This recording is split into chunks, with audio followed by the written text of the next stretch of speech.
Partai Golkar resmi mendukung Wali Kota Solo yang juga putra sulung Presiden Joko Widodo, Gibran Rakabuming Raka jadi bakal cawapres Prabowo. Keputusan itu disampaikan dalam Rapimnas Golkar.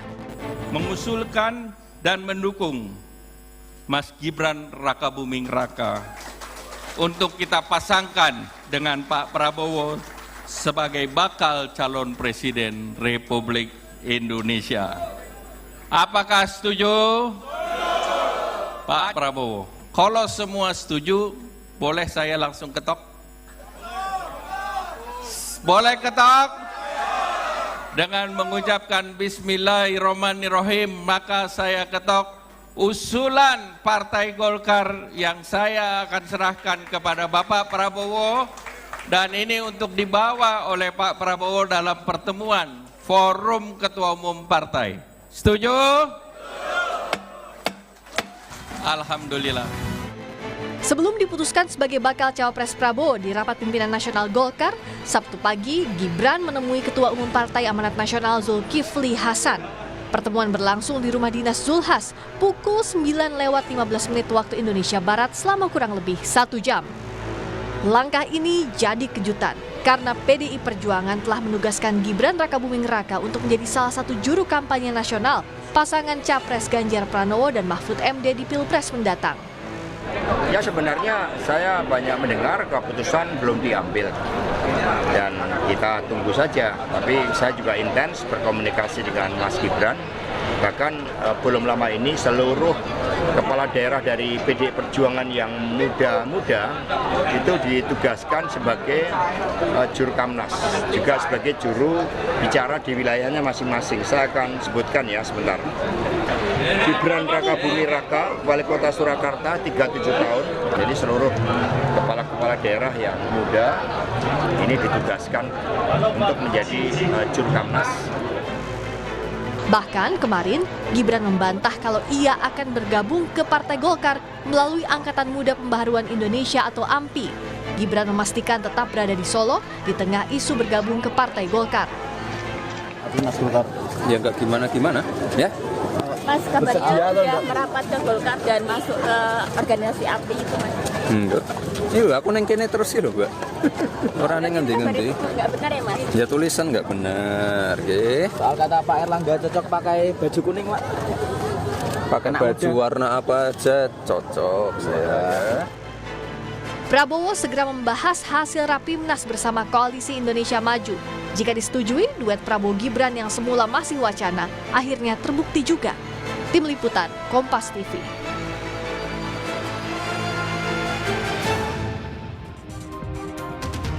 Partai Golkar resmi mengusung Wali Kota Solo Gibran Rakabuming Raka yang juga kader PDI Perjuangan sebagai bakal calon wakil presiden untuk Prabowo Subianto. Lalu apa respons koalisi Ganjar Mahfud atas manuver Partai Golkar hingga sejauh apa peta politik Pilpres ke depannya? Kami diskusikan bersama dengan para narasumber. Bergabung saat ini Direktur Eksekutif Parameter Politik Indonesia Adi Praitno dan Wakil Ketua Umum Partai Golkar Ahmad Doli Kurnia. Kami masih menantikan kehadirannya untuk bergabung bersama kami serta Ketua DPP Partai Persatuan Pembangunan Ahmad Baidowi. Selamat sore semuanya, apa kabar?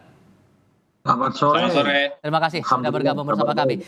Saya mau ke Mas Awi terlebih dahulu. Dengan hadirnya Mas Gibran dalam acara Partai Golkar hari ini di Jakarta, sejauh apa respons dari koalisi PDI Perjuangan sejauh ini? Atau mungkin dari PDI sudah memberikan respon ke teman-teman P3? Ya, kami dari koalisi pendukung ataupun pengusung Ganjar Mahfud yang menyampaikan selamat ya kepada pasangan Prabowo ataupun koalisi Indonesia Maju yang sudah mendapatkan calon wakil presiden dari Partai Golkar.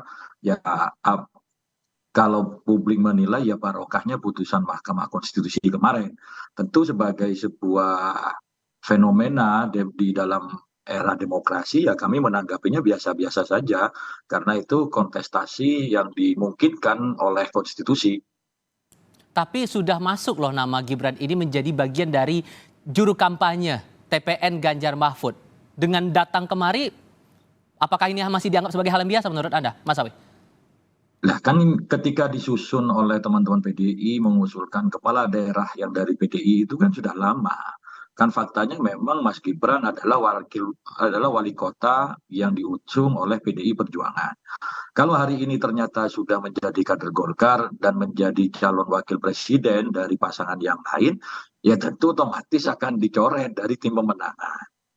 Nah, seperti itu, karena sampai kemarin, sampai tadi pagi itu kan belum terkonfirmasi bahwa beliau akan diusung oleh Partai Golkar melalui Rapimnasnya. Masih berdalih bahwa itu tidak benar kan?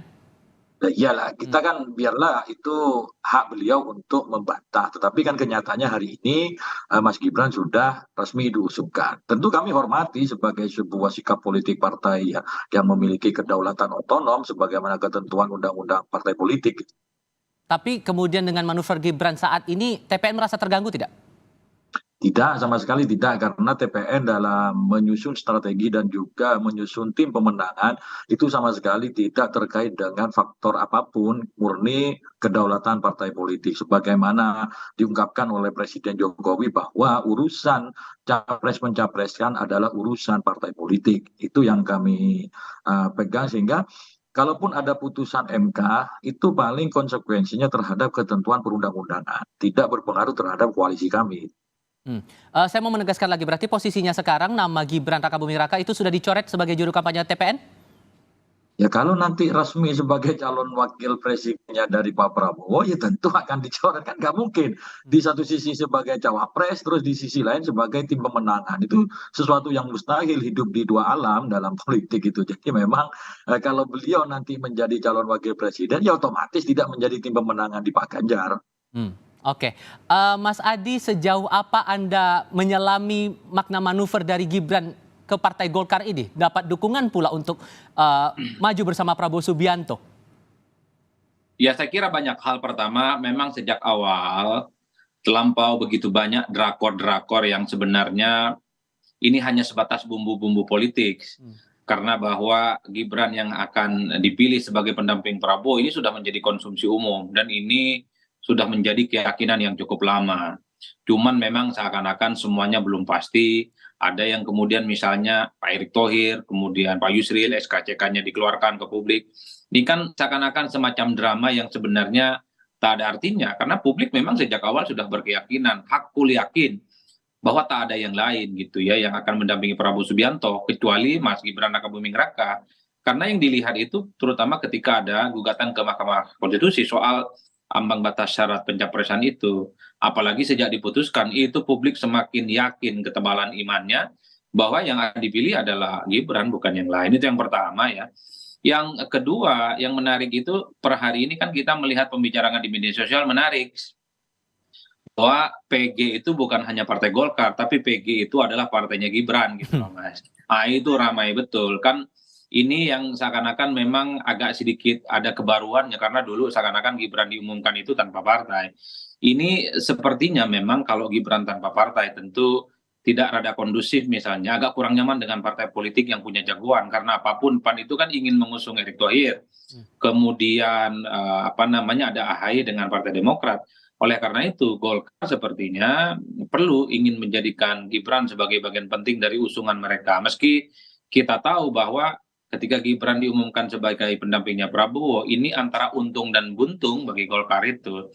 Untungnya ya tentu mungkin pemilih Gibran secara perlahan akan memilih Partai Golkar, tapi pada saat yang bersamaan Golkar itu buntung ya karena memang ketua umum mereka yang sudah 5 tahun lamanya berusaha begitu keras untuk bisa maju di 2024, tapi pada akhirnya harus menyerah dengan realitas politik. Karpet kuning mereka harus diberikan kepada Gibran, bukan kepada Pak Erlangga Hartarto. Yang saya bayangkan itu adalah perasaan politik dari teman-teman Partai Golkar yang saya kira memang mereka ini tidak gampang menata partai. Mereka ini tidak gampang ya untuk menentukan keputusan politik mereka yang cukup signifikan, terutama persoalan cawapres.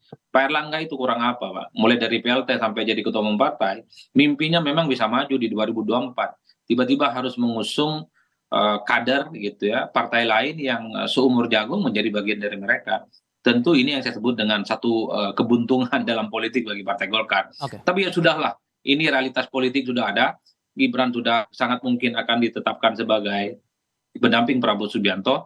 Yang menarik dibicarakan ke depan itu kira-kira gimana soal peluang Prabowo Gibran jika berhadapan dengan calon-calon yang lain. Saya kira di situ Mas posisi saya. Kita juga bergabung saat ini menggantikan Ahmad Doli Kurnia lewat sambungan telepon sudah bergabung mewakili Partai Golkar Dev Laksono. Bung Dev, halo. Halo Bung Dev. Bung Dev, suara Tifal terdengar Bung Dev? Bung Dev Laksono, selamat sore.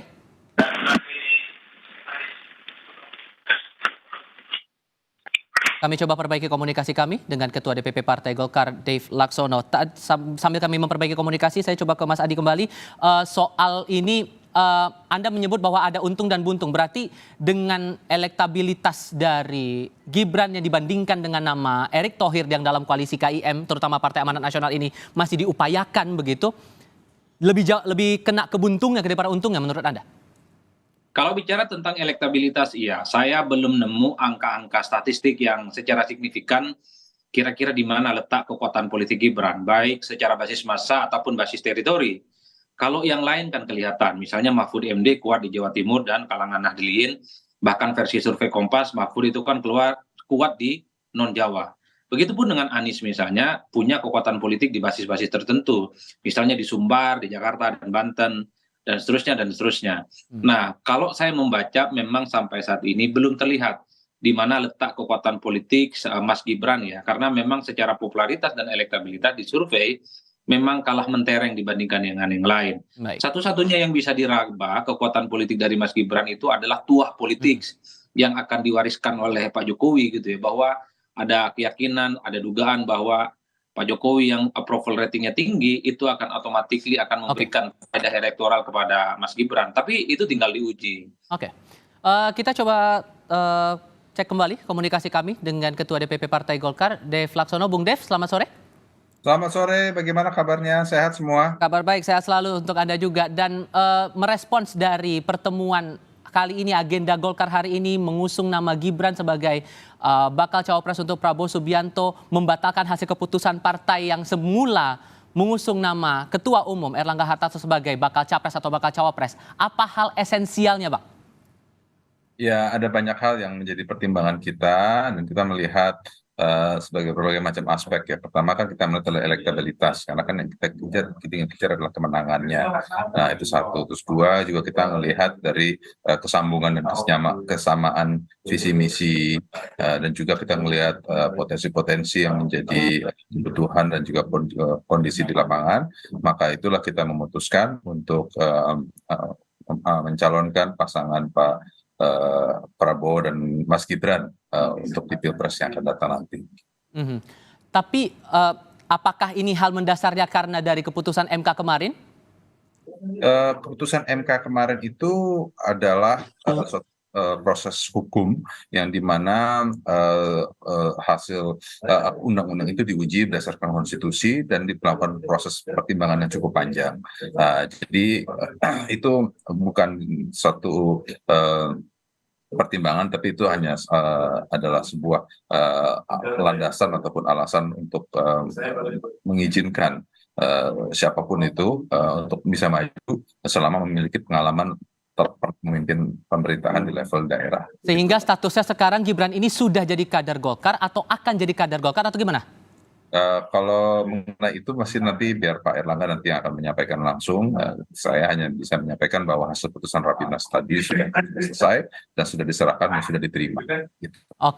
Oke, perkembangan ini menarik untuk kita cermati bersama. Bung Dev Laksono, terima kasih. Mas Awi, terima kasih. Mas Adi Praetno juga terima kasih sudah berdiskusi bersama kami. Selamat sore semuanya.